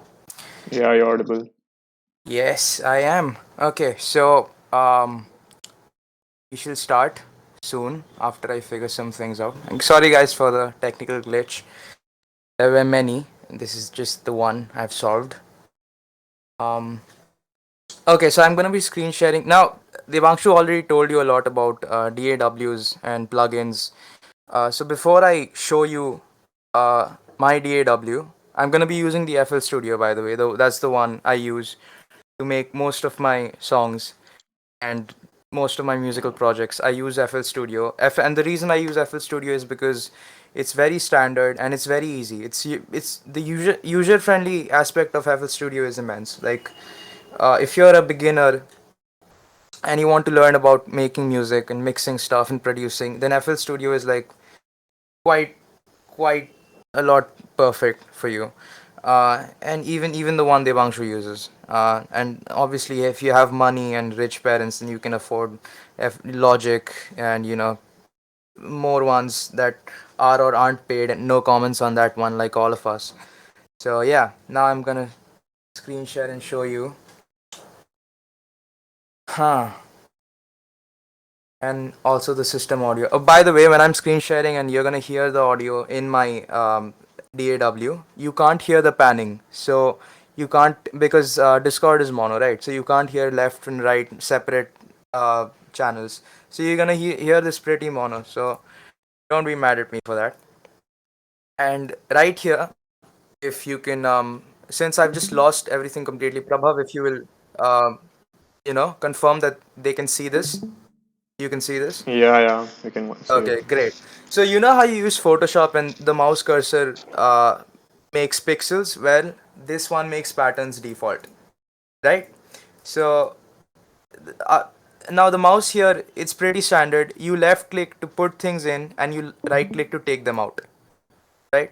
That's how things work here in FL Studio. And this is FL Studio, by the way, right?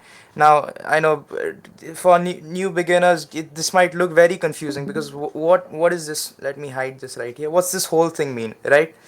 Don't focus on here, right? Don't focus on this little thing because we've all been there. Let's not go there again.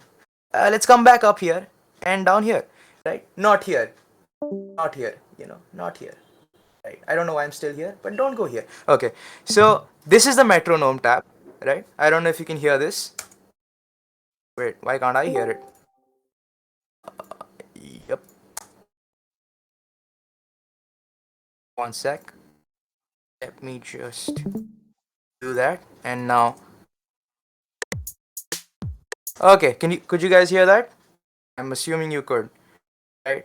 So we're just gonna play this through. This is called the metronome. Now, a metronome is a standard signature in time, and this is called the BPM, right? Every song in the world has a BPM. It follows a BPM. A BPM is beats per minute. So you know how when you're like using a camera, there's FPS, frames per second. Similarly, sound has BPM, beats per second, right? And you can shift it here. This is called the slider, right? You can tone it up or tone it down. You can go like infinite, like I don't know, 522 units up, and you can go 510 units down. But when you open FL Studio, as a default, your BPM is set at 140. So then this is what it sounds like. This is what 140 BPM sounds like, right? And as you go down, you can see that it slows down. Most of pop songs happen around the 90 to 140 zone. It's not like necessary for it to be 90 to 140. Some are 80, and BPM is just a measure in time. That's how you set your song, right? You want to structure your song around that. So if it's a sad song, you want a lower BPM, and it's a happy up tempo song, you want a higher BPM.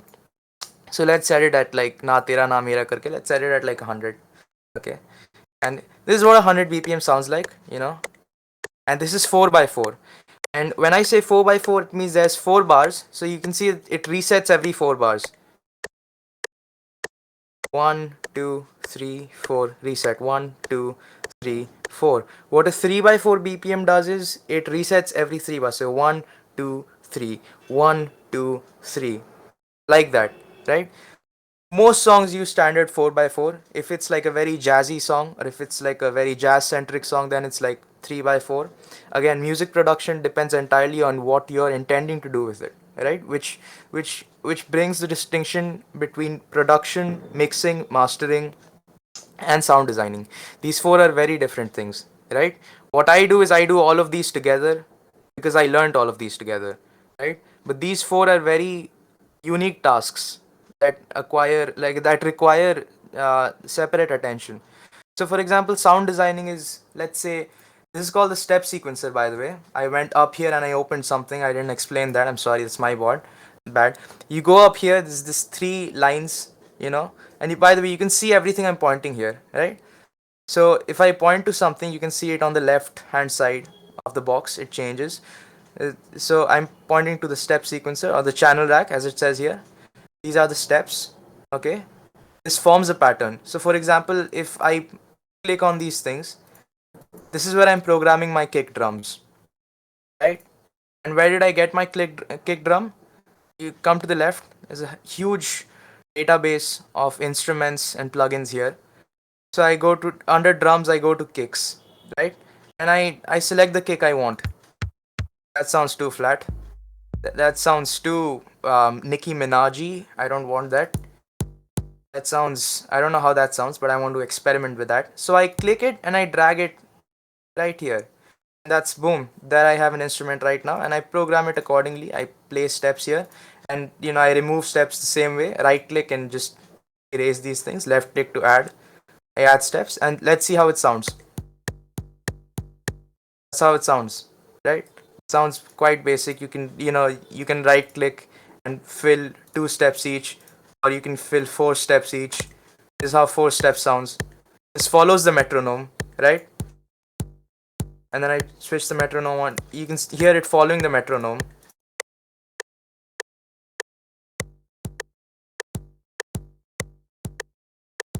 And that forms a pattern, and that's a beautiful pattern. You can place it right here, and there you go. This is your playlist. This is where songs are made, right? So this is how this sounds, and that's it. Now, here's a couple of things. What a producer does is he just throws sounds together, says, okay, I made a beat, now I want someone to sing over this. And or someone says, hey, I've made a song, I have lyrics in mind, I want you to produce this. So what the producer does is he just throws the beats together, instruments together, and says, hey, this sounds nice, it's done, right? So if I come, this is something I made already, right? I've programmed these drums, okay? Before we begun, I programmed this, and this is your kick drum. I'm just soloing these out so you know how each of these sound with the metronome.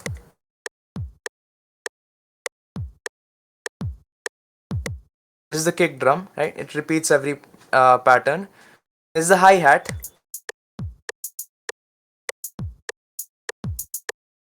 And this is the snare. And there you have an ASAP Rocky song. Wow, no one saw that coming. Okay, so now what I'm doing is I'm just placing these patterns in the playlist, which I don't have to do this, by the way. You can see I have the brush tool with me right here. This is the paint brush tool, which means I can just brush the pattern literally through it, right? So I've brushed the pattern through. Okay, this is a 4x4 bar, standard bar, right? So I've placed it here, and this is what it sounds like in the song, in the playlist, right? Great. I'll take another bass. Okay, now this is the bass. Again, this is an instrument I programmed in the pattern. Oh, by the way, patterns are up here. You can add patterns. You just scroll. So I have the drums and the bass, right? I scroll up and there's a pattern 3. What's pattern 3? I want an add in pattern. So I'm gonna right click and I'm gonna rename this something, I don't know, like Fujijiju. It's a great name for a pattern. It's my favorite name for a pattern, and you can see this pattern was already in use. So I'll add like 3 kicks to the step sequencer, or 4, 5, how many kicks to the step sequencer, and I have a pattern with me called Fujijiju, and then I'll place this pattern, and that sounds horrible. It doesn't sound horrible because nothing I do sounds horrible. This is narcissism, don't do that. and this is obviously not required because two kick drums in the same pattern is weird, right? So I'm going to remove this one. Yes. 3x oscilloscope is the sub bass I use. So we right click, go to the piano roll, and you can see it's a piano roll here. And this is very easy. This is the reason why I love using FL Studio. You can just place notes here with your mouse, not mice. I don't know who's using multiple mouse to make music. You can just place notes anywhere, and this makes sound. 3x oscilloscope is your standard synth. I use this for my bass, and the reason I use this for my bass is I'll show you. So suppose I've made this pattern here. I'll just place random notes anywhere. Don't do this, follow a chord structure, obviously. It helps if you know music theory, but I'm just placing notes in random order just to give you an explanation of how things work. I'll just place anywhere. Yeah, that looks good. Let's see how it sounds.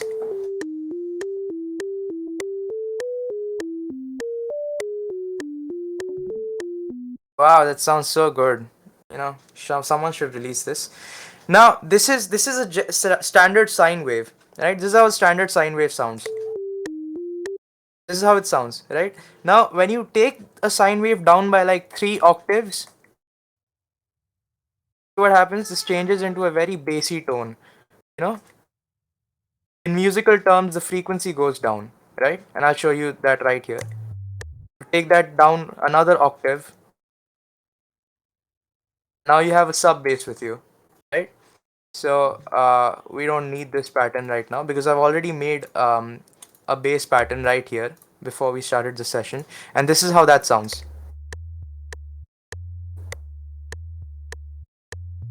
Okay, and now if I'll go, this is, by the way, the mixer. This is where mixing happens. All I'm doing up here is production. I'm just putting sounds together, and I don't have to worry about mixing it. That's the job of the one who's gonna be mixing it. So I'm just assuming that I'm the producer here, and this is what I made.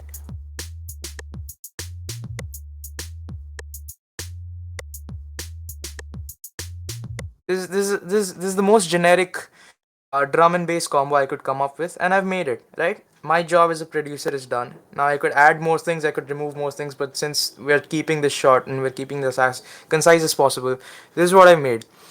My job as a producer is done. Now, here comes the mixer. The mixer will analyze what the producer has made. Let me see what this person has done. Oh, interesting. This sounds nice. This sounds nice in terms of I like the instruments he's used. Not a lot, but he's a newbie, he's a beginner. I like the instruments. I like what he's going for. So I'm going to open the mixing track right here, and here's a bunch of channels. What this is these are empty slots where I can put the instruments he's placed. So suppose the drum pattern. If I open the drum pattern, the producer has used the kick, he's used hi-hats, and he's used the snare, as you can see here. And you can see that I've added the kick drum to channel number 3. And how you do that is, it's very simple. You go here to the left where there's a channel rack and you slide it. So I want my kick to be in channel 3. The kick is in channel 3 now because I scrolled down and that's in channel 3 now. Or you can slide it up and you can slide it down. That's how I put the kick in channel 3. And then I renamed my channel to FPC1 kick because that's what it is, And here in this channel, there's a bunch of slots where you can add effects or you can add plugins, First of all, my job as a mixer is to make sure that I create a soundscape for my listener. I want my listener to be in the environment of the song, right? So obviously when I listen to what my producer has done, I can tell that my producer is trying to go for a drum and bass heavy, pop music thing. So first of all, what I want to do is make sure that the kick is prominent. This right here is an equalizer. Debangshu showed you what an equalizer is, and how you put an equalizer here is you select any one of these slots. So suppose slot 2, you click on it, and here you go. There's a database of plugins right here available, right? And under filter is parametric equalizer 2. Parametric EQ1, people don't use it anymore. It's because it's obsolete. 2 is a lot better. That's why I click on Panoramic Equalizer 2 and it just opens an equalizer. And you can see that this is why we use an equalizer. So right now you see that the kick is a pretty low end heavy instrument. You can see that there's not a lot of activity happening in the low the high end. So it's very simple. What do I do as a mixer? I make sure that there's no frequencies in my individual instrument or aspects in the song that sound off. So I'm gonna go right click and I'm just gonna create a low pass filter, and I'm just gonna adjust this and take some of the low end out. And you see how that you can see how that changes the sound of the kick.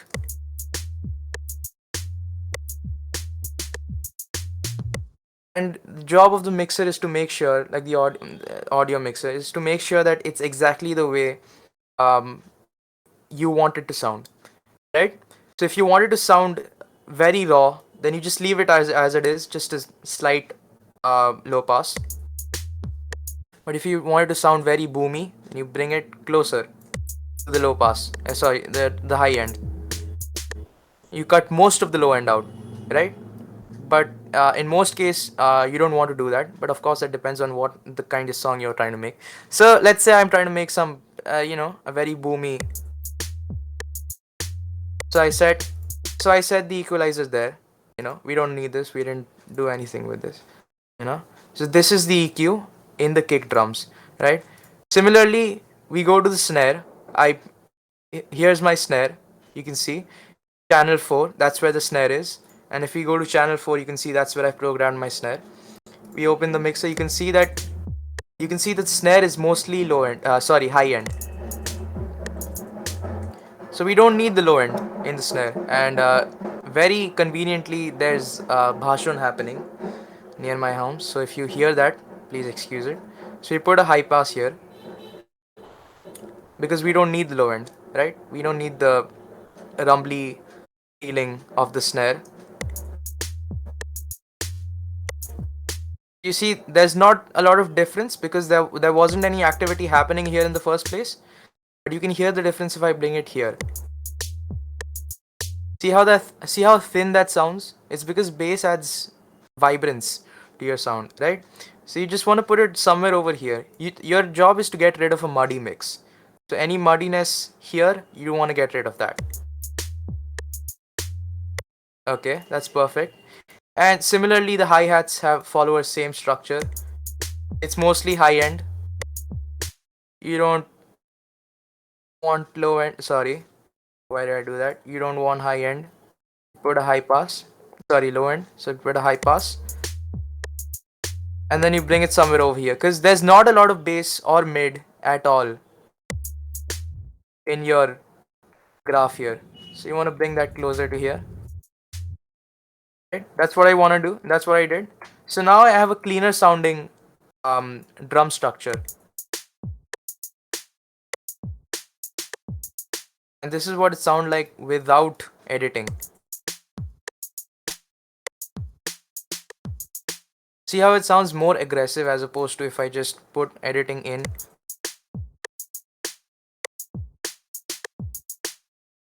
That's what the mixer, and then obviously you have the bass. Now the bass is mostly lower frequencies, as it says, bass frequencies. So you can see that there's nothing going on in the higher end. Absolutely nothing. So what I'm going to do is I'm going to create a low pass filter and I'm just going to remove most of the high end without destroying the noise of the bass. The problem with bass is in devices such as your laptop speakers or your cell phone speakers, you can't hear a lot of the bass, right? Because you can't hear a lot of low end. Right? So what you want to do is you want to involve some high end in it as well. So when you're hearing and listening to it in different devices, you can hear some of the bass, if not everything, right? So what you want to do is, this is what most people do, is they add distortion, right? So this is a fruity fast distortion. This is, by the way, everything is stock. I haven't added or bought. I definitely haven't bought anything, but I haven't added anything that wasn't already there when I first installed FL Studio 12. Right? Fruity Fast Distort is a stock plugin. I select it, and this is what it does. I hope you can tell the difference. And you can see in the equalizer here the difference it's made. If I switch it off, if I switch distortion off, this is what it looks like versus on. Now, this right here is the knob, is the wet dry knob. I can adjust how much I want of this effect to show up in my mixer by adjusting this, right? So I don't want a lot of distortion happening, so I'll set it to about like 25% of what I see, right? So you can see there's quite a lot of high end, but I don't want as much. So that's what I did, right? I placed it here, and I'm gonna bring this down just a little more, and this is what it sounds like.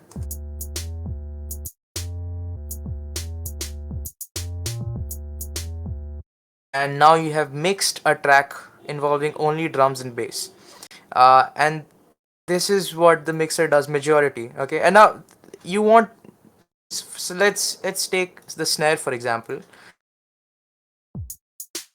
That sound in the snare. Let's see what other of these things. Let's see what reverb does to a snare. It makes it more bright and vibrant. We don't need a. This is what DJ Snake does. We don't want to be DJ Snake just about yet, so we're gonna remove reverb. But you know what? You're gonna be tell the difference a lot better if it was my voice. So this is your audio signal of my voice. I've taken this and I'll place it here. Yep. You can hear my voice here. Sorry, I don't know what happened.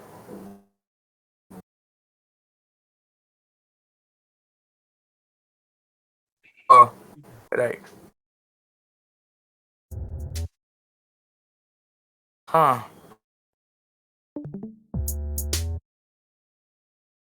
Okay, track 2 is not.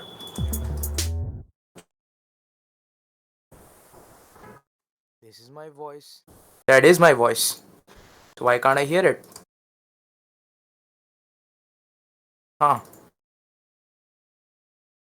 That doesn't matter. I'll do something and then okay. Oh, never mind then. I'll just show you a synth and then I'll add effects to that synth.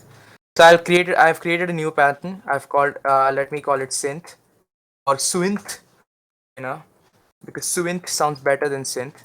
Oh, that's why I couldn't hear my voice. Okay. Now this is my voice.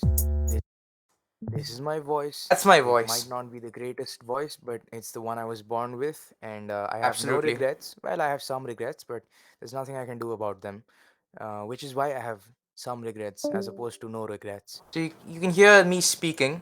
That's because I recorded it through my microphone. Recording happens pretty standardly.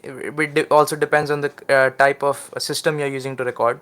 So for example, if you're using a microphone, then you go to your options, your audio settings, and then you select, your ASIO or whatever ASIO devices you have connected to this microphone right here. So I've connected my, obviously I can't do it right now, otherwise the whole thing will go haywire, and I don't want to do that because I'm not, yeah.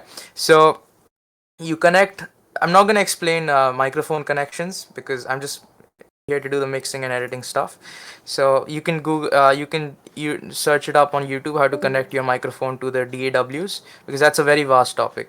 Just long for short, you just go to audio settings, you go to ASIO for all, you click it, and then you have you can hear your microphone in one of the mix. You go to one of the mixers, select the microphone, and you can hear yourself. Yeah, so I've recorded this.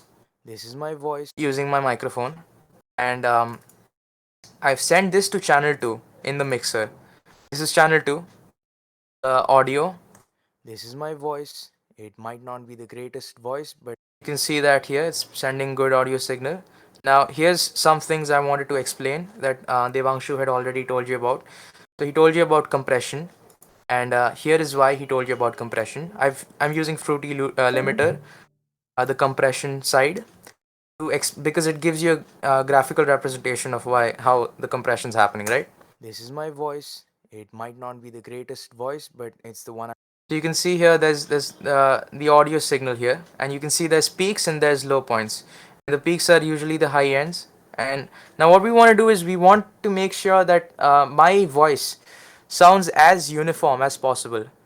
It doesn't sound abruptly high, like abruptly loud in some places and then quieter in others. We want to make sure it's uniform. So what we do is we drag the threshold down, we compress it to about somewhere over here. Compression is go by what you listen. 21 minus 20 dB of compression is quite a lot of compression.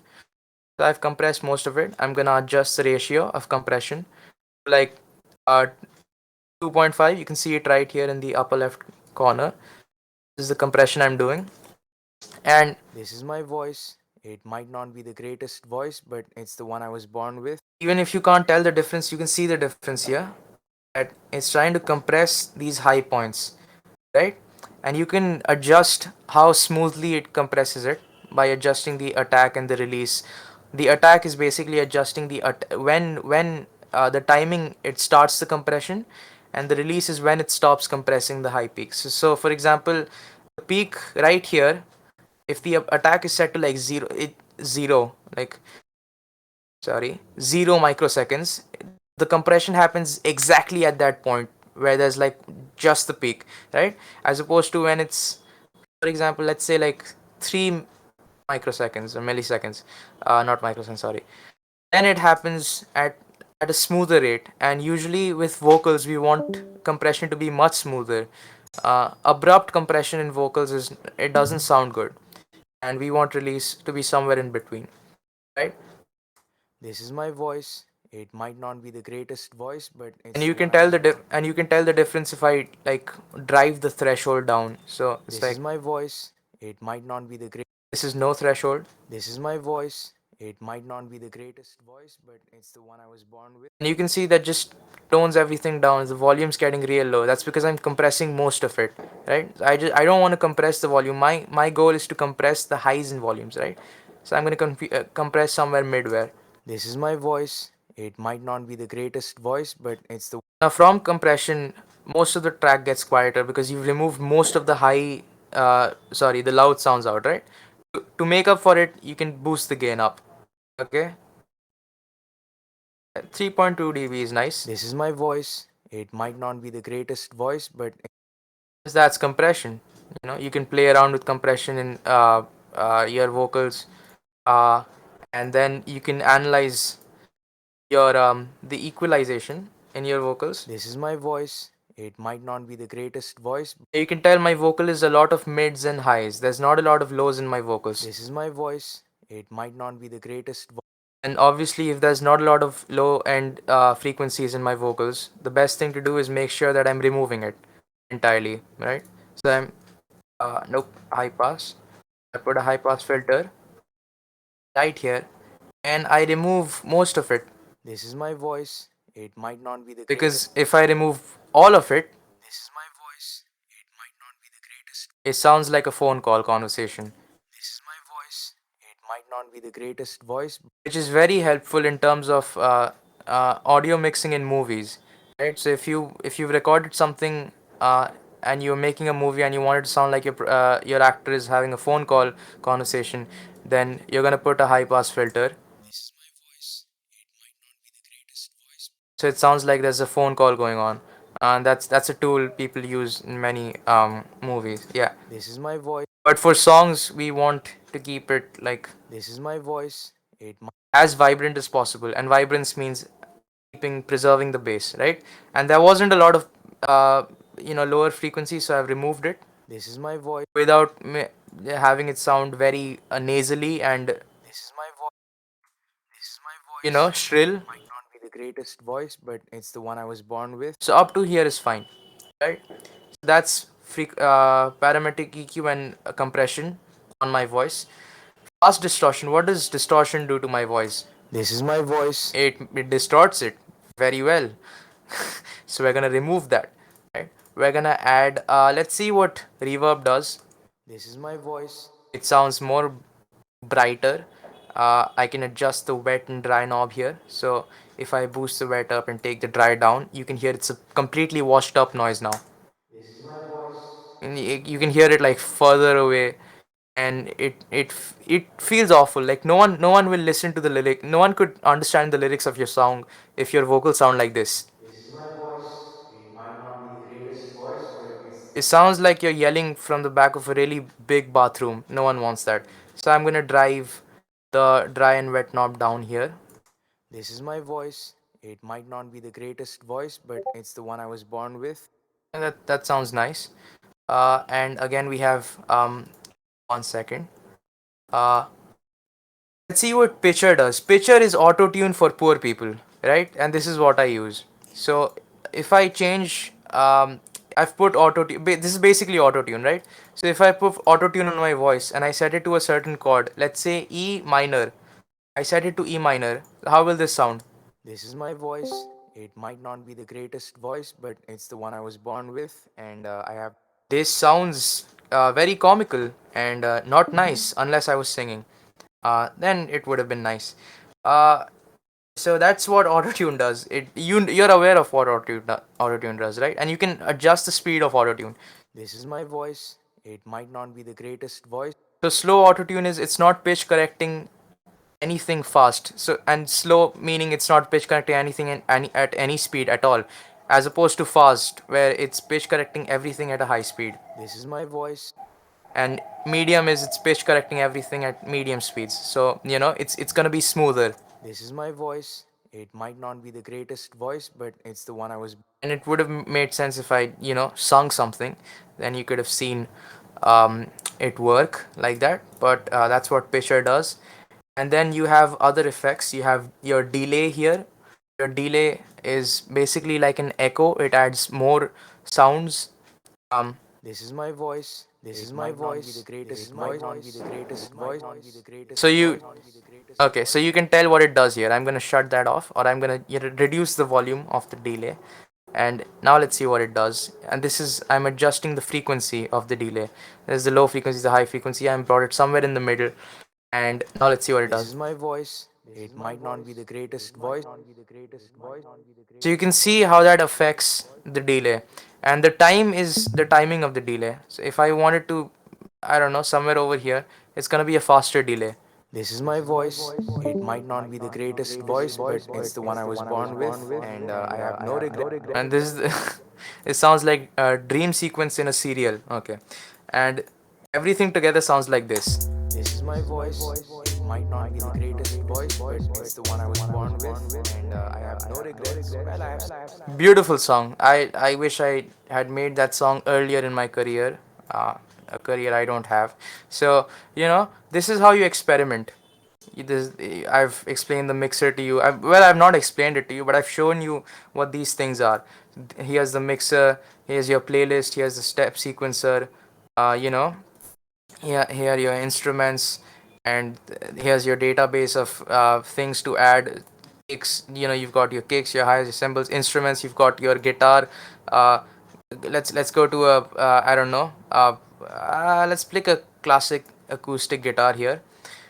Okay, and you can hear how that sounds. I hope you can hear how that sounds. Let's go to the piano roll and program a guitar here. Beautiful. That should sound beautiful. And it does. It sounds so beautiful. We're not gonna elaborate on that because it does. And so I've just given you a basic way around DAW, FL Studio to be more specific. I've just given you a basic way around it. How do you export projects? Suppose you like this, what you made. You really like what you've made for some reason, and you want to export this right now. So you go to File, you go to Export, and now here you can select the way in which you want to export it. Your wave quality files is the highest quality file. This is not that of a good song. Let's select MP3. Let's make this an MP3 file. Okay, and I'm just gonna name this KFS is awesome.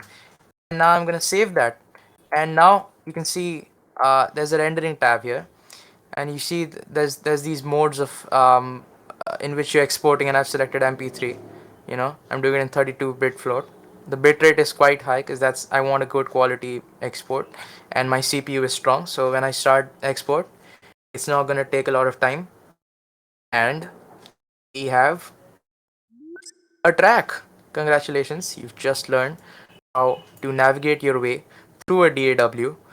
You've learned the basics of producing, mixing, mastering. Is it happens very mastering is basically everything after you've mixed this whole thing. Mastering is basically adding loudness to your mix, right? When you're mixing, your primary focus is not to make the mix sound as loud as possible. You just want to make sure that all the sounds are merging together. You know, they sit well in the song. All these sounds sound nice. All these instruments sound nice. You know, you're adding effects. You know, everything you're doing. Um, everything. The crux of the song is mixing. Everything you're doing happens in the mixing phase.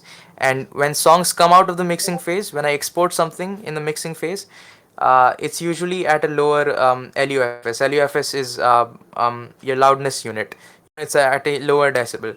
So for example, the whole song here, this is my voice. You can see that this is the scale at which the whole song is panning out. If I go to the loudest part of my song, which is why I have some regrets as opposed to, you can see that this is how loud my song is. When your song is coming out of the mix, it shouldn't be this loud. It should be somewhere below the 3 decibel mark, which is why I have some regret. Okay, and then mastering is just adding loudness. And mastering, there are plugins in mastering. You know, I use Maximus. Where is it? You know, there's Maximus. I'm not going to be explaining mastering to you because you know, there's a lot that goes in mastering, as you can see here, and we don't have time, unfortunately. So I'm just gonna stop screen sharing right here, and yeah, I hope you've learned things. And I couldn't see anything that was happening, you know, in terms of your questions and all. So I'm gonna go to the chat here, and I'm gonna see any questions you have. Yeah, FL Studio has a much better and soft UI as compared to Cubase. Yeah, that's true. What else have you guys? You guys can write questions in the chat, or you know, I'd love to talk to you on the chat.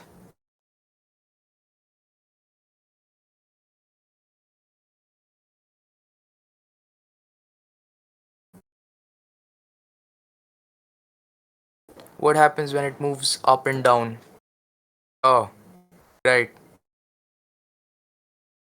Okay. Big bathroom. Yes. What if we put blood overdrive on the vocal? Blood overdrive is also a kind of a distortion effect, and it means more distortion. It's just you know, a crazy frog. Yeah, yeah. Blood distortion is also a distortion plugin. It just, you know, creates more distortion. You can you know, uh, experiment around with these. Um, yeah. What happens when it moves up and down? I'm not sure what it means. Oh, I'm pretty sure you were doing that when I was doing. Okay. Yeah. Guys, you got any other questions? You know, you can write them in the session.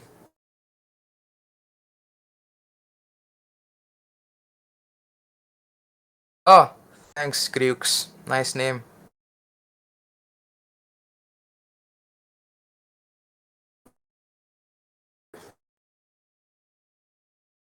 Yup. Then I guess that's it. If no one else has any questions, or the Discord thing is happening. Yeah. Discord is not. Yeah, Discord is very. I don't like Discord, but I like the thing that happens in terms of, you know, people reacting on comments. You're welcome, Minecraftian 14. I'm guessing you're not actually 14, but you know, it's wrong to assume. So yeah, if that's it, yeah. Yeah, am I audible? Rick? Yep, you're audible. Okay, so I guess that was it. I'm just gonna share a resource. So when we had our auditions recently, we compiled a list of things that we expected our sound designers to know. Right, and it had some stuff that is kind of which ties in with whatever I said today. It does stay around. Oh, okay. It does stay around the basics, so not a lot of advanced stuff, but there is a little bit of stuff there, which if anybody needs to have a look at or wants to learn a bit more, wants a bit of a structure, feel free to have a look there. I mean, you may get your answer there, or if you have any other issues, feel free to text me or Shetab on Rick. Yeah, me or Rick on Discord itself. We are online most of the time. At least I am. So you will probably get At a. least Debangshu is. All right, all right, all right.